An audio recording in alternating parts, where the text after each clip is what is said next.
Parashat Hashavua, Parashat Yitro. Alors on fait un résumé. C'est une paracha hyper importante. Alors on va parler d'abord d'Yitro, puisque c'est le début de la paracha. Yitro, il faut imaginer qui est ce monsieur. C'est un monsieur qui cherche la vérité, mais il ne la connaît pas. Donc il est obligé de partir de quelque part, entre guillemets. Il dit, si j'existe, c'est pas pour rien. Si le monde existe, ce n'est pas pour rien. Donc je dois trouver la raison de la création du monde. Il y a Dieu. Lui, oui, mais qui, quoi, comment? Qu'est-ce que je fais pour ce Dieu? Qu'est-ce qu'il attend de moi, etc. Il ne sait pas. Il ne sait même pas qui est ce Dieu. Donc qu'est-ce qu'il fait? Il va tester les idolâtries, une par une. Mais pas stam. Quand il teste une idolâtrie, il part du principe que pour savoir si elle est vraie, il faut que j'aille jusqu'au bout de l'idolâtrie. Donc il a été jusqu'au bout de chacune des fausses religions. Mais au maximum, au point qu'il est devenu le Kohen, le prêtre ultime des nations. C'est le pape puissance 1000. Et il était respecté de tout le monde. Il y a écrit que Paro venait demander conseil à Yitro. Entre autres, il a demandé à d'autres aussi. Mais il y avait Yitro parmi les conseillers de Paro. C'est pas n'importe qui Yitro. Et puisqu'il est allé jusqu'au bout, il voit qu'au bout, il y avait quoi? Rien. Il voyait que c'était du mensonge. Il servait le soleil. Il ne se passe rien. Il servait la lune. Non. Le vent. La terre. Non. Les arbres. Non. Il n'y a rien. Il dit il y a quelque chose qui englobe le tout. Un être suprême. Un seul, pas 15. C'est Dieu. Et il admet l'existence et la véracité du Dieu unique. Manque de peau. Il est reconnu comme étant le pape. Tout le monde, toute la planète regarde cet homme comme étant le représentant de Dieu sur terre. C'est le Kohen ultime. Vous imaginez le pape qui devient juif? Il se passe quoi? Il se fait tuer. Donc Yitro, il aurait pu avoir la réaction suivante. Voilà, attends. Maintenant, je vais expliquer au monde entier que moi, je suis leur personnage important et que je vais tout lâcher parce que tout est faux. Qu'est-ce qu'il se dit? Ok, je lâche tout. Tout est faux. Il plaque tout. Il est au sommet du monde et il plaque tout. Il dit, il y a un Dieu, c'est la seule vérité, c'est la seule chose qui m'intéresse. Donc il annule tout le polythéisme, il jette la Vodazara, il commence à se remettre à Kadosh, s'en remettre à Kadosh Baruch Hu. Et c'est écrit tellement qu'il était haut, qu'il a fait ça, il a été dénigré par tout le monde et il a été mis de côté. C'est dur pour un homme d'être important et de devenir subitement, très rapidement, complètement dérisoire. Il est plus rien. C'est écrit que Moshe Rabbeinu, c'est lui qui a aidé les filles de Yitro pour puiser. Parce que les brigands embêtaient ces filles. Comment t'embêtes les filles du Kohen ultime? Réponse, ils l'ont jeté. Ils l'ont complètement rabaissé. Il n'est plus rien, tout le monde l'embête. Mais Yitro, il s'en fiche. Kadosh Baruch Hu, il est rad. C'est la seule chose qui... Hachem dit, pour moi, tu as abandonné l'importance, tu as abandonné la gloire, alors je vais te rembourser par la gloire. Il a la chance de marier sa fille avec l'homme le plus important de l'histoire. Qui c'est? Moshe. Il marie sa fille, Tzipora, avec Moshe. Bon, le temps passe et Moshe, il a dû aller libérer les Bnei Israël, donc il les a laissés. Mais maintenant que les Bnei Israël sont libres, Yitro ramène sa fille et ses petits-fils chez leur papa, chez Moshe Rabbeinu. Donc Yitro arrive et il envoie un message. Bon voilà, moi ton beau-père Yitro, je viens avec ta femme et tes enfants. Moshe Rabbeinu, imaginez le Ham Israël comment il est fait. Donc vous avez Moshe, il est au centre dans la tente d'assignation. Il y avait la tente d'assignation là-bas. Et autour de ça, il y a les Kohanim et les Lévim. Et autour de ça, t'as tout Israël. Donc Moshe, il est au centre du camp. Ok? Et il apprend que son beau-père arrive. Qu'est-ce qu'il fait? Il va accueillir son beau-père. Donc t'as Moshe, il se lève. Et qu'est-ce qu'il passe? Il sort de la tente d'assignation. Il sort de sa tente à lui. Et il commence à sortir, à se diriger à l'extérieur du camp. Aaron, il voit ça. Il dit, si Moshe il sort du camp, c'est qu'il y a quelque chose d'important en dehors du camp. Donc qu'est-ce qu'il fait? Il le suit. Tous les Kohanim, ils voient ça. Il dit, si Moshe et Aaron, ils sortent du camp, alors nous aussi, on va aller voir ce qui se passe. Donc tu as tous les Kohanim et tous les Lévim et tout le Ham Israël, ils voient ça.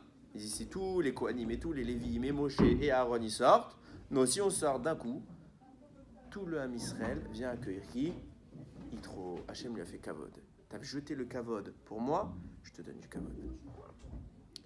Yitro est accueilli, Moshe lui raconte tous les détails de la sortie d'Égypte, on lui explique, etc. Il est estomaqué.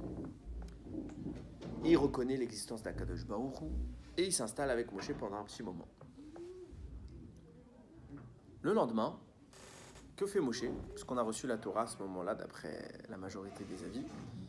Enfin, d'après pas tout le monde, il y a une marque loquette, mais en tout cas, à un moment, il voit que Moshe est en train de juger les Bnei Israël. Ça veut dire quoi? Il est là, il est assis, et dès qu'il y a un problème à l'Afrique, on vient poser la question à qui? À Moshe Rabbeinu, le chef. Sauf que Moshe Rabbeinu, c'est le seul chef. Et donc, tu as tout Israël qui vient voir qui? Moshe tout seul. Et c'est épuisant. Et lui dit Yitro, tu tiendras jamais à ce rythme. Là, il faut que tu nommes des sous-chefs. Chaque chef, il va gérer une section du Ham Israël. Et quand la question deviendra trop difficile, on passera au chef supérieur. Jusqu'à qu'on remonte, on va faire un système pyramidal. Jusqu'à que toi, tu sois au sommet de la pyramide. Quand vraiment on n'arrive pas, eh ben on arrive chez toi. Ça te libérera et tu pourras t'occuper du Ham Israël de façon convenable. Ils ne seront pas en train d'attendre des heures et des heures pour poser une question. Alors en vrai, c'est pas si révolutionnaire ce qu'il a dit trop. On dirait, Moshe, il n'était pas capable de comprendre ça de lui-même. La réponse, ils avaient un problème, c'est que ils avaient peur de se tromper. On parle de la volonté d'Hachem. Tu ne peux pas dire la volonté d'Hachem si tu n'es pas sûr que c'est la volonté d'Hachem. Or, Moshe, il est prophète, lui, il parle à Dieu. Donc lui, ce qu'il dit, c'est sûr que c'est bon. Mais les autres, on ne peut pas. Et c'est ça le ridouche de Yitro. Dieu, il a donné la Torah, elle appartient à tout le monde. Tout le monde peut parler de la Torah. Et ça, ils avaient peur avant. Et c'est Yitro qui a libéralisé, entre guillemets, l'accès à la Torah. C'est pas que Moshe, le maître. Tout le monde peut être un maître. Et ça, Hachem, il valide. Ok, à ce moment-là, Hachem valide, Moshe met en place le système et on nomme des sous-chefs, des Talmidei Chachamim qui vont représenter l'Am Israël pour les questions. Et là, on en arrive au moment où Hachem va dire à Moshe Rabbeinu, il va se passer l'événement le plus important de toute l'histoire jusqu'alors. C'est quoi? Je dis jusqu'alors parce que peut-être que la fin des temps, ce sera encore plus grandiose. Je ne sais pas, a priori. Mais en attendant, il va se passer quelque chose. De quoi on parle? Am Israël dit à Moshe, qui me dit que ce que tu nous dis est vrai? Dieu nous a dit de faire le Shabbat. Dieu nous a dit de faire ça, de faire ça, de faire ça. Qui me dit? C'est toi qui nous dis. Ah mais je vous ai prouvé, j'ai fait des miracles. Quand je vous ai dit que la mer, elle allait s'ouvrir, elle s'est pas ouverte. Quand j'ai envoyé les plaies, elles sont pas apparues. Est-ce que vous doutez encore de moi? Bah ouais. Toi, t'as fait des trucs fous, mais rien ne me dit que c'est Dieu. Peut-être t'es un grand sorcier. C'est possible. On comprend juste pas comment tu fais. Que fait Moshe? Il dit ok. Hachem, ils veulent une preuve. Hachem, ils ont raison. Ils vont me voir te parler. Ils vont voir que j'existe. Hachem dit au Ham Israël, préparez-vous pendant 3 jours. Vous vous éloignez de vos femmes pendant 3 jours. Kdusha. On va se préparer. Je descends sur le Har Sinaï. 3 jours après, Hachem descend. Et il parle. Tout le monde entend. Tout le monde meurt. Tous. Sauf Moshe. Tous, ils sont morts. Hachem les a ressuscités. Et ils ont dit Moshe, relax, c'est bon. On sait que c'est vrai. On te croit. Va maintenant, toi, parler jusqu'à comme on faisait avant. Toi, tu parles et tu nous répètes. Maintenant qu'on sait que tu ne mens pas, on a la preuve éternelle et définitive que c'est la vérité. Va toi. Maintenant, on te fait confiance. On sait que c'est Dieu, on sait que c'est pas de la magie. Et là, Moshe, il va. D'après, il y a une marloquette pour savoir qu'est-ce qu'ils ont entendu, le Ham Israël. Est-ce qu'ils ont tout entendu, les Aseret Adiberot, les 10 commandements, ou que les 2 premiers? Marloquette, il y en a qui dit les 2, il y en a qui disent les 10. Bon, au moins les 2 en tout cas. Tout le monde est d'accord que les 2 premiers ont été parfaitement entendus. Donc tout le monde a entendu Anochi, Hashem Elokecha Asher Hotzei Mitzrayim, et Lo Yeh Lecha Elokim Acherim. Donc je suis ton Dieu qui t'a fait sortir d'Égypte et tu n'auras pas d'autre Dieu que moi. Maintenant, on va commencer à réfléchir. Le début concret de la Torah, c'est maintenant. Le début concret, en tant qu'astreinte pour le Ham Israël. Jusqu'à maintenant, la Torah, telle que décrite dans le Chumash, c'est une histoire. C'est juste une histoire. On est d'accord? On te raconte création du monde, Adam, Noah, Abraham, Isaac, Yaakov, sortis d'Égypte. Une histoire. Est-ce qu'elle t'astreint? Est-ce qu'elle te fait faire quelque chose? Non. Quand est-ce que Dieu commence vraiment à donner concrètement l'objectif de toute cette histoire? C'est Matan Torah. Anochi Hashem Elokecha. Et là, apparaît une question qui est fondamentale. La première question qu'un juif il doit se poser, c'est est-ce que c'est vrai? Les juifs se sont posés cette question, ils ont dit Moshe Rabbeinu, on veut la preuve. Ils ont vu que c'était vrai. Quelle est la deuxième question? C'est pourquoi? Pourquoi tout ça? Dieu m'a créé. Il a besoin de moi? Est-ce qu'il a besoin de moi, Kadosh Baruch Hu? Non. Moi, je suis matériel, lui, il est spirituel. Et sans moi, il existe ou pas? Bah non, oui, sans moi, il existe. Moi, j'existe pas sans lui. Si. Mais sans moi, lui, il existe. Il n'y a aucun problème, il est très bien sans moi. S'il m'a créé, s'il a créé un monde, une dimension matérielle, c'est que cette dimension, elle a un but. Ça, c'est la deuxième question qu'on doit se poser. Et forcément, au moment où Akadosh Baruch Hu va venir se dévoiler et donner la Torah, vient avec cette Torah le but. Donc, vraiment, il a exprimé le but de notre Torah, de notre création, en disant « Anochi Hashem Elokecha ». Alors, c'est quoi le but? Qu'est-ce qui vise Hashem? J'ai lu hier, hier, Mamash, c'est impressionnant. Il faut conceptualiser ce qu'on va dire maintenant. C'est écrit comme ça. Il y a écrit que dans la Gemara, c'est Rav Yochanan, il dit le mot Anochi. Aleph, Nun, Chet, Chaf, Yud. Ok? Aleph, Nun, Chaf, Yud. Ça veut dire quoi? Ça veut dire je suis. Mais c'est l'acronyme, donc c'est les initiales d'une phrase. C'est quoi cette phrase? Ana nafshi kadvit yahavit. Écoutez bien ce qu'elle veut dire cette phrase. Dieu est en train de parler maintenant au Ham Israël. Et qu'est-ce qu'il leur dit? La première parole qu'il leur dit quand il dit Anochi, moi, Ana, nafshi, mon âme, kadvit, je l'ai écrite, yahavit, je vous l'ai donnée. Qu'est-ce que je suis en train de vous donner quand je vous donne la Torah? Je vous donne mon âme. Dieu parle au Ham Israël et il te dit, je te donne mon âme. Et c'est pas une image. Je te donne mon âme. Qu'est-ce que ça veut dire, tu me donnes ton âme? La Torah, c'est ton âme. Qu'est-ce que ça veut dire, ton âme? Et c'est quoi l'objectif de l'histoire? Écoutez bien ce que j'ai lu. Rav Friedman, il rapporte un Ézer Israël. Il dit comme ça. Il pose la question. Comment on vous a toujours expliqué que quand tu fais une action terrestre, de mitzvah ou de avera, chas v'shalom, ça a un impact dans le ciel. Ça a un impact spirituel.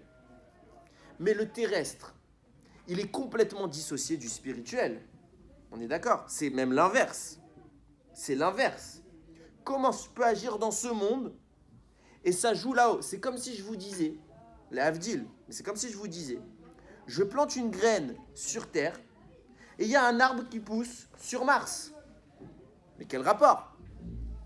C'est deux mondes. Encore pire dans ce que je suis en train de dire. J'agis sur Terre, je fais une mise, je mets mes tefs, je fais Birkat, je fais Teilim, je fais l'Imouna Torah. Là-haut, il se passe quelque chose. Mais comment moi, qui suis matériel, qui suis réduit à la plus basse expression de l'existence, je peux agir sur le plus haut niveau d'existence? C'est invraisemblable. Comment c'est possible? Il répond comme ça. C'est écrit dans Yerushalmi, Ushmartem et Mishmarti. C'est un passouk de la Torah. Vous garderez mes observances, mes gardes, mes mitzvot. Et le passouk conclut plus loin, Ani Hashem, je suis Hashem. Vient la Gemara, dans le Yerushalmi, il dit, ça veut dire quoi? Vous garderez mes mitzvot, je suis Hashem. Réponse, je suis le premier à les avoir pratiqués. Le premier de toute l'histoire qui a fait Torah en mitzvot, c'est qui? Akadosh Baruch Hu, avant que le monde existe. C'est pour ça que pendant des générations déjà, la Torah, elle existait bien avant Briat Haolam, bien avant l'apparition de la planète. Akadosh Baruch Hu faisait Torah en mitzvot. C'est pourquoi il n'y a rien de surprenant. On vous dit, Dieu, il a une paire de tefilin, il met ses tefilin. Vous avez tous entendu ce midrash, comme Moshe Rabbeinu, il a vu le dalet des tefilin de Akadosh Baruch Hu. C'est quoi, Hachem, il y a des tefilin? Pourquoi il a une boîte? Hachem, il met le talit. Pourquoi Hachem, il met le talit? Alors, on va te dire, c'est une image. Faux, c'est pas une image. C'est une image. Ça veut dire quoi une image? Si c'est une image, ça veut dire que c'est pas vrai. Il y a écrit qu'il fait. Il y a écrit qu'Hachem, il fait les mitzvot. Il prie à qui? Alors, c'est tout un sujet à qui il prie. prie à lui-même. C'est pas le sujet. Mais on va pas rentrer dans ce débat-là. J'avais déjà fait une fois sur ça, je vais pas revenir. On le fera peut-être avec vous une autre fois. Mais ce qui m'intéresse, on voit bien, concrètement, que Dieu fait les mitzvot. On est d'accord? Hachem est le premier à avoir fait les mitzvot. Et il étudie la Torah. Istakel Beorata Venivra Olam. Il a regardé la Torah, il a créé le monde. Pourquoi je regarde la Torah? Il a étudié la Torah. L'étude de la Torah a créé le monde. L'étude de la Torah, c'est ce qui a créé le monde. De là apparaît un problème, qui a priori il est violent.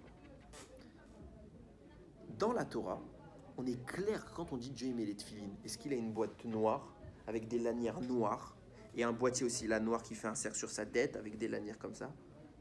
Quand Hachem il a un talitifé, tatef, métitit comme nous, il est blanc, il a des fils? Clairement pas. Clairement pas, puisque ça c'est du matériel. Dieu il n'est pas du tout matériel. Donc Dieu fait les mitzvot. Qu'est-ce que ça signifie faire les mitzvot? Dieu fait la réalité absolue de la mitzvah. Dans la mitzvah, quand moi je mets mes tefilines, je comprends ce que je fais réellement, ce qui se passe, pourquoi c'est bien. La réalité cachée, mais très cachée du tefilin, je la connais? Non, lui il la connaît. Lui, quand on te dit qu'il met les tefilines, c'est qu'il explique, il n'est pas explique, il expose une réalité absolue de la mitzvah qui s'appelle tefilin. Mais il n'y a pas de boîtier. C'est une réalité, une vérité extrêmement poussée. Conséquence de quoi? Si il y a une réalité cachée, ce qu'on appelle la Torah cachée, le Sod, nécessairement il y a une Torah qui n'est pas cachée, puisque la notion d'être caché s'oppose à ce qui est dévoilé. Donc s'il y a quelque chose de caché, il y a quelque chose de dévoilé. Et qu'est-ce que nous on fait? On fait la Torah dévoilée. Lui fait la Torah profonde, cachée. Et c'est quoi la Torah dévoilée? C'est ce qu'on fait matériellement. Et ça veut dire quoi? Ça veut dire que Dieu ne peut pas faire toute la Torah. Parce que est-ce que Dieu a un bras matériel comme le nôtre, avec une paire de tefilines matérielles comme la nôtre, qu'il met sur son bras et dit les aniar tefilines? Non, puisque lui il fait la réalité profonde, il ne fait pas la réalité matérielle. On est d'accord là-dessus? Du coup, dit le Nézer Israël, Akadosh Baruch Hu, pourquoi il a créé un monde matériel? Parce qu'il va créer le Ham Israël et il va le nommer Shaliach, émissaire, pour agir à sa place. Dans le monde matériel, c'est quoi un Shaliach? Je vous dis, voilà, j'ai maintenant 50 € de tzedaka à donner. Je te dis, monsieur Israël, tu vas, je ne peux pas y aller, je te demande, va chez monsieur Untel, tu lui donnes de ma part, tu lui donnes 50 €. Monsieur Israël, il prend les 50 €, il va chez le monsieur en question et il lui donne 50 €. Qui a fait la mitzvah de lui donner 50 €? Moi. C'est pas lui. C'est pas lui. Lui, il n'a pas fait la mitzvah, c'est pas lui qui donne 50 €. Lui, il a fait une mitzvah, il a accepté d'être mon chaliar. Il a accepté d'être mon chaliar, c'est du chesed. Mais qui fait la mitzvah, c'est moi. Ça veut dire que quand toi tu vas, c'est phénoménal. Quand toi tu vas, tu es moi. Je t'ai transmis toutes mes forces, toute mon existence, pour que tu puisses accomplir une mitzvah sans que je l'accomplisse. Et ça marche pour moi. Tu deviens moi. Tu es mon bras long. Tu es littéralement mon bras. Je t'ai transmis mon essence pour que tu puisses agir en mon nom. C'est écrit dans ma Masechet Kiddushin. Est-ce qu'un homme il peut marier une femme pour son camarade? Donc, comment on fait? Quand tu donnes la bague, tu acceptes la gdoucha de la femme en échange. Ok? Qui accepte la gdoucha? C'est le mari. Si je vais voir Réhouven et je lui dis, tiens, tu prends la bague et tu vas marier Sarah. Lui, il va, il met la bague, il marie Sarah. Et moi, je suis marié à Sarah. Comment c'est possible? C'est lui qui a fait l'acte, qui a de donner la bague. Mais lui devient moi. Je lui ai transmis qui je suis. Et c'est comme si c'était moi qui agissais. Pas comme si, c'est moi qui agissais, qui agit. Je suis marié. Parce que si c'était comme si, alors je serais comme si j'étais marié. C'est pas pareil. Je suis marié. Mamash. Ce qui veut dire que Dieu a créé le monde matériel pour accomplir la dimension matérielle des mitzvot. Et pour que ça se fasse, il a créé l'homme. Et il a nommé l'homme Shaliach de Dieu. Et il nous a transmis la capacité d'agir pour lui. Ça veut dire quoi? Quand j'agis, c'est qui agit? Dieu. Il n'y a plus rien de surprenant de comprendre que quand moi je fais une mitzvah terrestre, là où il se passe quelque chose, c'est Dieu qui agit. Mamash, quand je mets mes tefilines, c'est Akadosh Baruch Hu qui met les tefilines. C'est phénoménal. Et à l'inverse, c'est flippant. Quand je ne mets pas mes tefilines, je prie Akadosh Baruch Hu Les tefilines. Quelque part. Vous voyez ce que signifie qu'être juif. Vous voyez ce que signifie que Matan Torah. Dieu nous a nommé son chaliar. Maintenant, il y a un problème. Un chaliar, d'après la halakha, il faut qu'il soit de même nature, donc l'émissaire, il faut qu'il soit de même nature que la personne qui l'envoie. Si je dis à un bar mitzvah, d'envoyer un pas bar mitzvah, faire une mitzvah à sa place, en tant que chaliar, ça marche ou pas? Non, parce que le pas bar mitzvah n'a pas la mitzvah.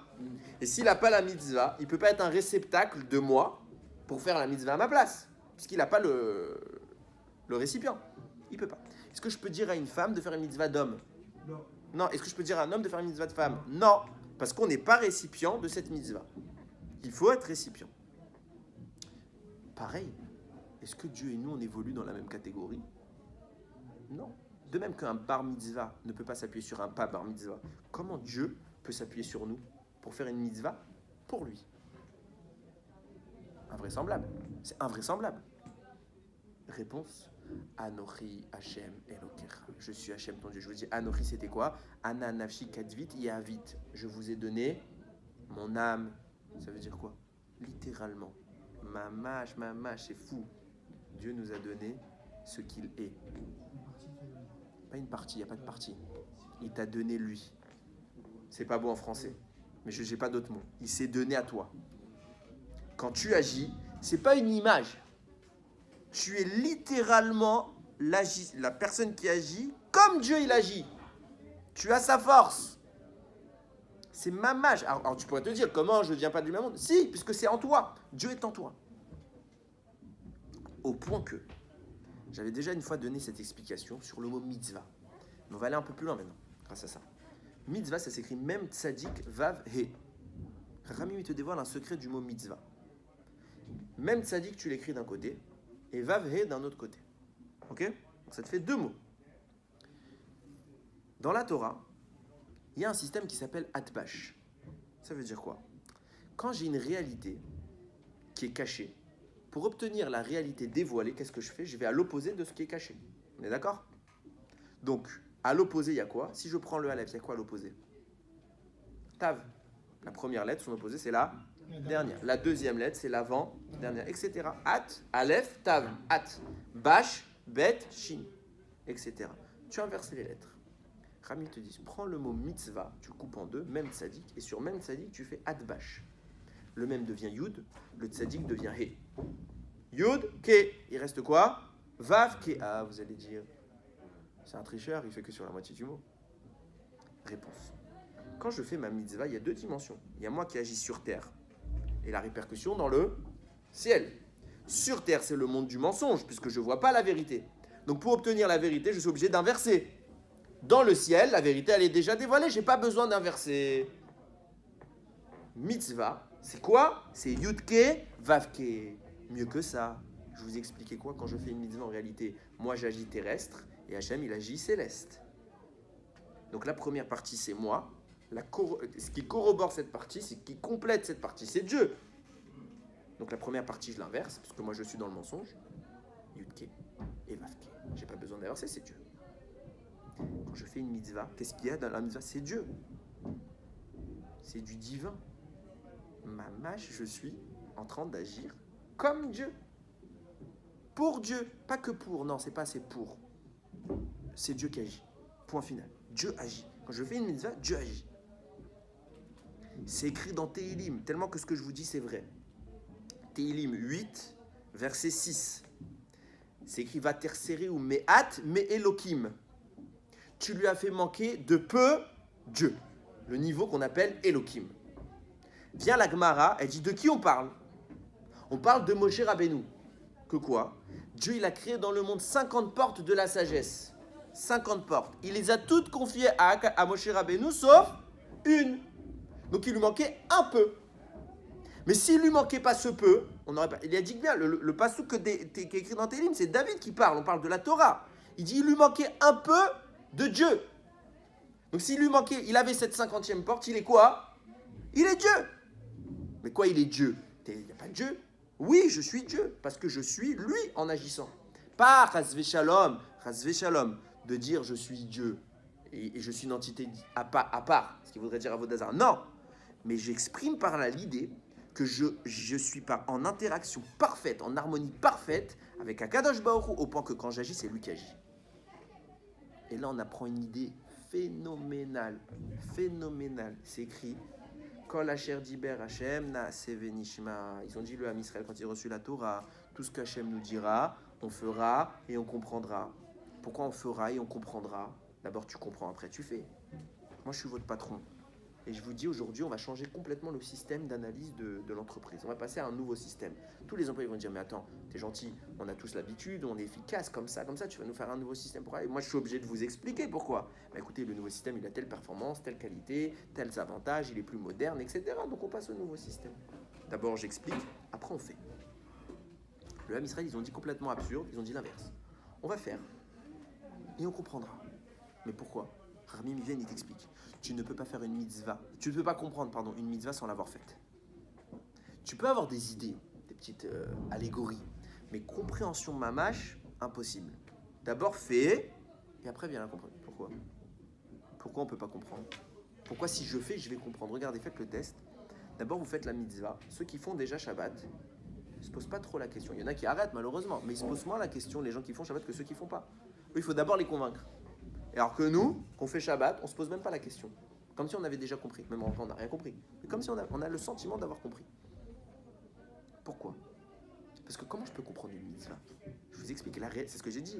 Pour le tefillin, ce que fait Akadosh Baruch Hu, c'est la réalité absolue de la mitzvah. Je ne peux pas accéder à ça. La réalité divine, infinie, il n'y a que Akadosh Baruch Hu qui a accès à ça. Donc, je n'ai pas accès. Moi, j'ai accès à quoi? À la réalité matérielle. Mais il y a un échange entre moi et Hachem. Hachem me dit, toi tu fais la réalité matérielle pour moi, et moi j'accède à la réalité spirituelle pour toi. En clair, toi tu pratiques, moi je comprends. Tu pratiques pour moi, je comprends pour toi. Mais tant que tu n'as pas pratiqué, tu ne peux pas recevoir la compréhension que j'ai de la mitzvah. Donc si tu ne fais pas d'abord la mitzvah, Dieu ne te donne pas la compréhension. C'est un échange nécessaire pour avoir les deux. Tu ne peux pas l'un sans l'autre. Je ne comprends la Torah qu'au travers de sa pratique.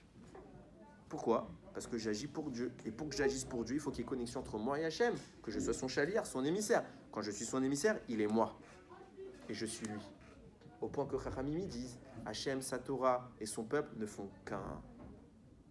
On fait un avec Hachem. Au sens propre. C'est pas de l'image. Au sens propre. Et de là, on comprend une idée. Ça vous est tous déjà arrivé, j'espère, d'avoir un peu d'argent dans la poche et de voir une personne qui est très démunie. Très démunie. Il est pauvre. Il a besoin d'argent. Il demande tzedaka. Qu'est-ce que tu fais?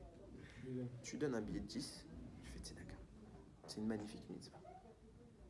T'es content? Ouais ou non? T'es content, t'as fait tzedaka. T'es content. Mais c'est invraisemblable d'être content. Tu viens de perdre 10 euros. Si maintenant, même histoire, je mets ma main dans la poche, j'avais 10 billets de 10. Je ressors, il n'y en a que 9, j'ai perdu 10. Je pleure. On est énervé. Ah, Ribbon Journal, j'ai perdu 10 euros. On a les boules. Alors que là, c'est la même scène. J'ai donné 10 euros à quelqu'un d'autre, donc je les ai perdus. Et je suis content. Pourquoi je suis content? C'est un acte. Et alors, j'ai donné 10 euros. Maintenant, si maintenant, il y a un gars, il vient avec un pistolet, même acte, il te dit, donne-moi 10 euros, t'es pas content? Alors, c'est moi qui donne. Et alors? Mais d'accord, mais comment ça se fait? Je comprends que nous, on connaît ce sentiment, donc on veut donner. Mais moi, je te pose la question, pourquoi rationnellement l'être humain, quand il donne et donc il perd, il est heureux quand il donne pour faire une mitzvah? Je vous donne un autre exemple. Deuxième exemple. Vous êtes à la maison. Le matin, maman, elle part. La maison est propre. Et vous êtes en vacances, donc vous êtes resté toute la journée à la maison. Donc vous avez ouvert un sac poubelle et au fur et à mesure, vous avez rempli la poubelle. Le sac est rempli. Vous sortez parce que vous allez à la synagogue maintenant pour faire mincha l'après-midi. Le sac est rempli, qu'est-ce que vous faites? Admettons, vous êtes des bons enfants. Prenez le sac, vous le jetez au vide-ordures. Donc maman, elle n'est pas du tout au courant qu'il y a eu ce sac. Donc quand elle va rentrer, elle ne saura même pas qu'il y a eu un sac. Quand vous avez jeté le sac, vous avez fait kiboudav, vous êtes content. Alors que ce même histoire, imaginez quelqu'un qui vit tout seul chez lui, il a un sac poubelle, il le jette, le mec il est heureux. Je m'en fiche, jeter un sac poubelle. Ah, mais là, d'habitude, c'est ma mère qui jette le sac. Là, d'habitude, c'est ma mère qui jette. Et elle ne saura même pas que je lui ai fait ça. Donc, on ne peut pas dire que j'ai un donnant-donnant. Je vois que ma mère qui sourit, je suis heureux. Non, il n'y a pas de donnant. J'ai vidé le sac, je suis heureux. Je n'ai pas dit que je monte au plafond. Hein. Je sens. Hein. Pourquoi? C'est invraisemblable. Toute mitzvah, toute action positive, même quand elle me fait perdre, je suis heureux. Même quand ça me dérange. Un sac, c'est sale, c'est de la poubelle, j'ai pas envie d'aller dans un endroit qui sent mauvais, etc. Je suis heureux. Pourquoi? Na Sevenishma. En réalité, on gagne quelque chose quand on fait une mitzvah. Concrètement, on gagne. Sauf que nous, on vit dans le monde matériel. On ne comprend pas ce qu'il y a là-haut. Et donc, on ne voit pas qu'on gagne. Mais si on voyait, si on comprenait, on serait heureux. Parce qu'en réalité, j'ai donné 10 euros, mais j'ai gagné beaucoup plus. Donc, c'est un investissement. Je suis super gagnant. Alors, comment ça se fait que je gagne maintenant? Quand je fais la mitzvah matérielle.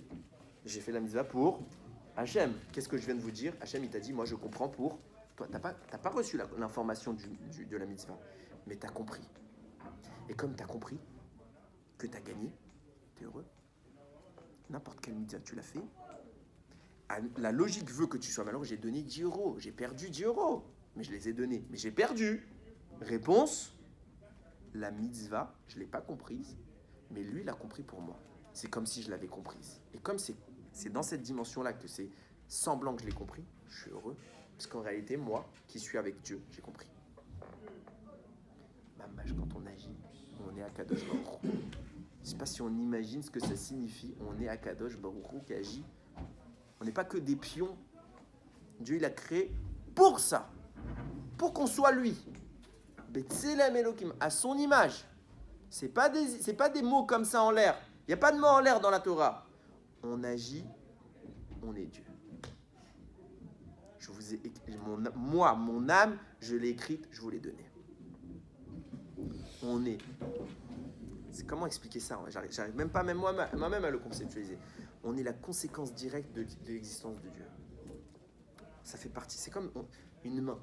Il y a quelqu'un qui il m'a dit, ouais mais Rav, alors pourquoi si je suis Dieu, pourquoi Dieu me punit? Quand je vais aller là-haut, je vais au Guéhinam parce que j'ai des avérotes, alors il va me frapper, je sais pas ce qui va se passer. Il va se faire mal à lui-même. Qu'est-ce que ça signifie? Je lui fais non. Qu'est-ce qui se passe? Toi, tu es le bras. Tu vois que ton bras, tu lui fais faire une action. Tu lui demandes de partir faire une action. Donc, tu jettes ton bras pour attraper un truc dans des orties. Tu ressors, tu as plein d'épines. Qu'est-ce que tu vas faire? Tu vas enlever toutes les épines et tu vas commencer à saigner. Ça fait mal. Ça fait très mal. Mais tu n'as pas envie de garder les épines. Tu vas mettre un produit pour fait que ça va brûler. Ça fait mal, mais tu n'as pas envie d'avoir ça. Tu n'as pas envie d'avoir une gangrène, tu n'as pas envie d'avoir un problème. Bah pareil, quand tu remontes là-haut, t'es Dieu, mais Dieu, il peut pas accepter que tu le réintègres avec des défauts. Donc il soigne le défaut. Ça fait mal. On parle de tikkun, de réparation. On parle pas de torture. C'est de l'amour. Ouais. Est-ce que ça veut dire que Dieu sans nous, il est rien? Non, c'est faux. Parce que Dieu sans nous, c'est une notion que nous, on invente. Comme si on était dissocié. C'est ça qui fait qu'en réalité, on a un problème. C'est qu'on se voit comme étant dissocié de Dieu. Mais on n'est pas dissocié de Dieu. On est Echad. Tout ça, c'est un. Tu ne peux pas enlever une partie du tout. Ta main, c'est toi ou pas? Tu ne peux pas répondre à cette question. Si je dis que ma main, je parle de ma main, je ne parle plus de moi. Donc en clair, j'ai dissocié ma main de moi. Et donc oui, je pose la question, est-ce que ma main, c'est moi? Mais en fait, ma main, c'est moi. C'est moi qui bouge. Pareil. Tu ne peux pas nous dissocier d'Akadosh Baruch Hu. De même qu'on ne peut pas dissocier Akadosh Baruch Hu de nous. Tout ça, c'est Echad. Voilà ce qu'on est. Voilà pourquoi on existe. On est une émanation directe et concrète de Dieu. On a le droit à l'erreur, Rabotai. Qu'est-ce que c'est magnifique quand on fait une mitzvah. Qu'est-ce que c'est magnifique. On n'agit pas dans une dimension réduite et isolée. On exprime le potentiel de Dieu. C'est ça une mitzvah. Même tzaddik, vav, he, c'est yud, ke, vav, ke. On agit, c'est Dieu. C'est juste, il n'y a pas d'autre chose à dire que c'est Dieu. C'est Dieu qui agit. C'est pas nous. On est un ensemble. On n'a pas le droit à l'erreur. On n'a pas le droit de priver Akadosh Baruch Hu d'une mitzvah. Et quel mérite, quelle joie, quelle chance que Dieu il nous ait fait comme ça. Anori Hashem Elokecha Asher Hotzeticha Me'eretz. Je suis Hashem, ton Dieu qui t'a fait sortir d'Égypte. Pourquoi il te dit ça? Faut que tu comprennes. Tout ce que je vais te dire maintenant, tu dois comprendre le sens. Le sens, c'est l'unité absolue entre Dieu et nous. Le sens, il est infini. On n'agit pas de façon limitée, on agit dans une sphère qui s'appelle Dieu. Dieu n'a pas de commencement, n'a pas de fin, n'a pas de début, n'a pas de limite. C'est illimité. Baruch Adonai l'olam. Amen ve amen.